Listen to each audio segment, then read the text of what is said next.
इस तरह से भारत में असर डाल रहा है ये नया वायरस। भारत में केस और बढ़ गए। 24 घंटे में अलग अलग राज्यों से केसेस सामने आ रहे हैं। 5 जनवरी तक देश में एचएमपी का कोई वायरस, कोई केस नहीं था। 48 घंटे में एचएमपी वायरस के 8 केस सामने आ गए। महाराष्ट्र के नागपुर में देखिए 2 केस सामने आए हैं। सबसे पहले महाराष्ट्र से शुरुआत कर रहा हूं। 13 साल की लड़की, 7 साल का लड़का संक्रमित मिला। दोनों ही बच्चों को लगातार सर्दी और बुखार था। इलाज के बाद दोनों की हालत में सुधार है और उन्हें अस्पताल में भर्ती नहीं कराना पड़ा है। कर्नाटक के साथ तमिलनाडु से भी 2 नए केस सामने आए हैं। देश में सबसे पहले एचएमपी का केस कर्नाटक में मिला और आप देख रहे हैं कर्नाटक 8 महीने के बच्चे, 3 महीने की बच्ची में संक्रमण मिला है। दोनों का बेंगलुरु के अस्पताल में इलाज चल रहा है। तमिलनाडु देखिए, कर्नाटक के साथ तमिलनाडु से भी 2 नए केस मिले। चेन्नई और सलेम दोनों जगह बच्चे संक्रमित मिले। दोनों बच्चों की हालत स्थिर है और उनका इलाज जारी है। पश्चिम बंगाल आ जाइए। पश्चिम बंगाल में 5 महीने के बच्चे में एचएमपी संक्रमण मिला है। मुंबई से आए इस बच्चे को सर्दी और तेज बुखार है। फिलहाल कोलकाता में बच्चा ऑक्सीजन सपोर्ट पर है। गुजरात आइए। राजस्थान के एक बच्चे को अहमदाबाद में संक्रमण मिला है। 15 दिन बच्चे को सर्दी जुकाम और बुखार था। फिलहाल अहमदाबाद के अस्पताल के वेंटिलेटर में उसे रखा गया। शुरू में कहा गया कि 2 साल तक के बच्चों को ही यह नया वायरस संक्रमित कर रहा है, लेकिन देश में 3 महीने से 13 साल तक के बच्चों में संक्रमण मिला है। मतलब कोरोना जैसा वायरस बच्चों में तेजी से फैल रहा है। आइए अब आपको सुनाता हूं, सुनिए जरा क्या कुछ कह रहे हैं महाराष्ट्र के स्वास्थ्य मंत्री और आयुष मंत्री। इसका प्रिकॉशन लीजिए, जैसा कि फ्लू में होता है, जैसे उसी तरह का ये जो वायरस है, इसके पहले भी इसके पेशेंट्स आइडेंटिफाई महाराष्ट्र में या देश में हुए हैं। इंडिया में उसके जो कुछ सर्वे हुए थे उसमें भी हुए थे, लेकिन उसमें कुछ मॉडरेट नहीं है। गवर्नमेंट ऑफ इंडिया की तरफ से आएगा, उसका राइट फॉलो करने के लिए हमारी सरकार अच्छी तरह से काम करेगी। लोगों को अच्छी स्वास्थ्य सेवाएं देने के लिए उनके निर्देश हमें रहते हैं और ऐसा कोई भी जो अभी जो बताया गया है तो उसके लिए भी हमारी पूरी तैयारी है। हमारे सभी हेल्थ डिपार्टमेंट उसके लिए तैयार है और उसमें ऐसी कोई ज्यादा डरने की बात नहीं है। फिर लोगों ने थोड़ी कॉशन लेने की जरूरत है, बाकी कोई उसमें अभी तक कैजुअलिटी हुई नहीं है। आप सुन रहे थे आयुष मंत्री को, लेकिन अलग अलग राज्यों ने एक्शन लिया है, चाहे वो गुजरात हो, महाराष्ट्र हो, उत्तर प्रदेश हो या फिर ममता बनर्जी हो। राज्यों ने अब तक कार्रवाई की है। राज्य समझ रहे हैं और एहतियात बरत रहे हैं और अभी से एक्शन प्लान तैयार कर रहे हैं। सबसे पहले उत्तर प्रदेश, सीएम आवास पर योगी ने एक अहम बैठक बुलाई। एचएमपी वायरस को लेकर अधिकारियों को निर्देश दिए योगी ने। जांच, दवा और इलाज के पूरे इंतजाम करने को कहा गया है। महाकुंभ में भी जांच और स्वास्थ्य इंतजाम के निर्देश दिए गए।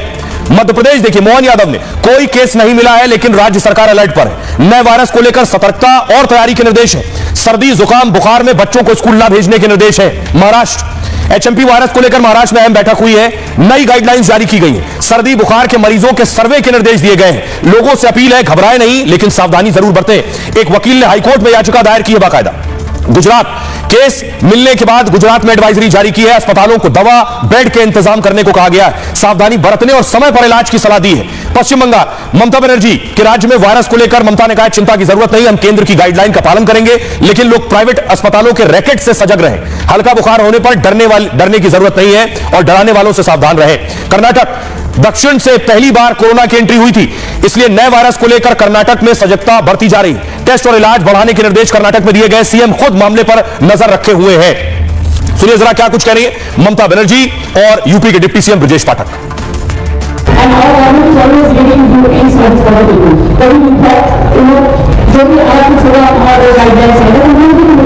हम लोग पूरी सतर्कता के साथ आगे बढ़ रहे हैं। आज एक उच्च स्तरीय बैठक भी है और कहीं कोई पैनिक जैसी स्थिति नहीं है। हर स्थिति से निपटने के लिए सरकार पूरी तरह से तैयार है। जो लेबोरेटरीज हैं जिसको virus research and diagnostic laboratories कहा जाता है, ये पूरी लैब्स की जो लिस्ट है, 12 ऐसी VDRLs हैं इंडिया में, उसकी list is to come from government of India and once we receive the further instructions उसके अकॉर्डिंग हम जैसे कोविड में थे हमारा के डिस्टेंस मेंटेन करके रखना, जिसको खांसी जुकाम है वो अपना मास्क लगा के रखे, दूसरों को स्प्रेड ना करे। अगर उन्हें छींक आती है या उनको खांसी आती है तो उसको एक साइड पे होके करें, उसके बाद अपने हाथ धोने, वो हाथ अपने जो हर जगह वो नहीं लगाएं।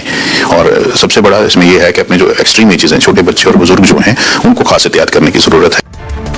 और आइए अब आपको बताऊं, सवाल यह है कि क्या यह सर्दी में और बढ़ने वाला है वायरस? क्या यह वाली स्थिति हो सकती है कि लॉकडाउन लगाना पड़ जाए? क्योंकि देश में महाकुंभ होने जा रहा है। 40 करोड़ लोग इस महाकुंभ में शामिल होने पहुंचेंगे। 13 जनवरी से महाकुंभ की शुरुआत होगी। तो आखिर क्या यह वायरस सर्दी में और ज्यादा बढ़ेगा? और क्या हालात लॉकडाउन जैसे होते हैं और ऐसे हालात कब होते हैं? कोरोना का संक्रमण सर्दियों में काफी बढ़ जाता है और बढ़ गया था, आपको याद होगा। हालात और ज्यादा बिगड़ने लगते हैं सर्दियों में। डर सता रहा है कि फिर लॉकडाउन तो नहीं लगाना पड़ेगा। जब संक्रमण का खतरा बहुत ज्यादा बढ़ जाता है, वायरस बहुत तेजी से लोगों को एक साथ बीमार करने लगता है। वायरस के चलते लोगों की जानें जाने लगती हैं, यानी हवा और माहौल में वायरस मंडराने लगता है और तब संक्रमण की रफ्तार तोड़ने के लिए लॉकडाउन की जरूरत होती है। मेडिकल एक्सपर्ट मानते हैं कि अभी ऐसे हालात नहीं है देश में, यानी फिलहाल देश में लॉकडाउन लगने की संभावना नहीं है। लेकिन डॉक्टर सर्दियों में ज्यादा सावधानी की सलाह दे रहे हैं। ठंड में सर्दी और जुकाम के मामले वैसे ज्यादा होते हैं। धूप कम होने से मौसम में नमी होती है, संक्रमण का खतरा बना रहता है। कोहरे और प्रदूषण के चलते सांस संबंधी बीमारी बढ़ जाती है। ऐसे में एचएमपी वायरस और तेजी से फैल सकता है। चीन में बुजुर्गों में एचएमपी जानलेवा साबित होता है, यानी लॉकडाउन भले न लगे, नए वायरस को हल्के में बिल्कुल न लें। हमारे साथ डॉक्टर जुड़ रही है, उनसे जानते हैं कि क्या लॉकडाउन जैसे हालात बन रहे हैं। डॉक्टर स्वाति महेश्वरी, बहुत बहुत स्वागत है डॉक्टर आपका। डॉक्टर, सवाल यह है कि लोगों में दहशत भी है, डर भी है, लेकिन सर्दी बढ़ रही है। ऐसा माना जाता है सर्दी में वायरस और तेजी से बढ़ता है और ज्यादा तबाही लाता है। क्या एचएमपी वायरस भी सर्दी में तेजी से पैर पसार सकता है? ये देखा गया है, चाहे हम कोरोना की बात करें, इन्फ्लुएंजा की बात करें, या अब हम एचएमपीवी वायरस की भी अगर बात करें, तो ये सभी वायरस जैसे ही हवा की जो नमी है वो चली जाती है और हवा ठंडी हो जाती है, ऐसे में ये वायरस और ज्यादा पनपता है। वही इसकी जो इन्फेक्टिविटी भी होती है वो भी ऐसे मौसम में कहीं ज्यादा बढ़ जाती है, क्योंकि वायरस जो है वो ठंडे मौसम में और लंबे समय तक सर्फेसिस के ऊपर या जो ड्रॉपलेट्स हमारे मुंह से निकलते हैं उनमें ज्यादा सर्वाइव कर पाता है, यानी कि लंबे समय तक जीवित रह पाता है।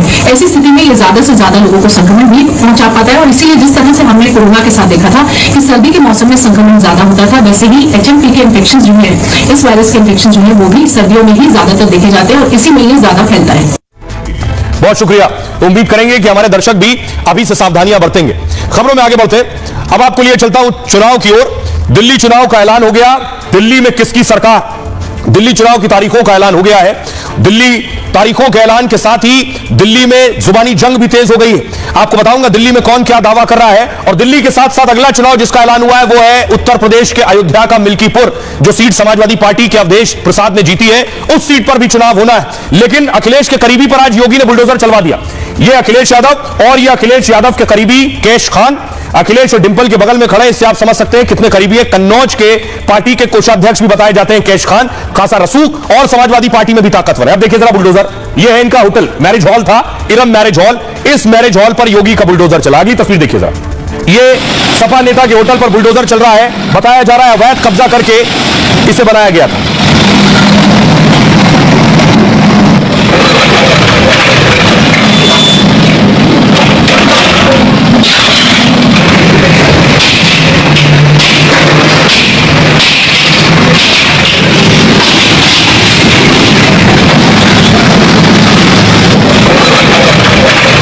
करीबी का होटल बताया जा रहा है। देखिए दीवारों पर भी हथौड़े चले। ये होटल के अंदर की दीवारें हैं जिन्हें हथौड़ों से तोड़ा जा रहा है।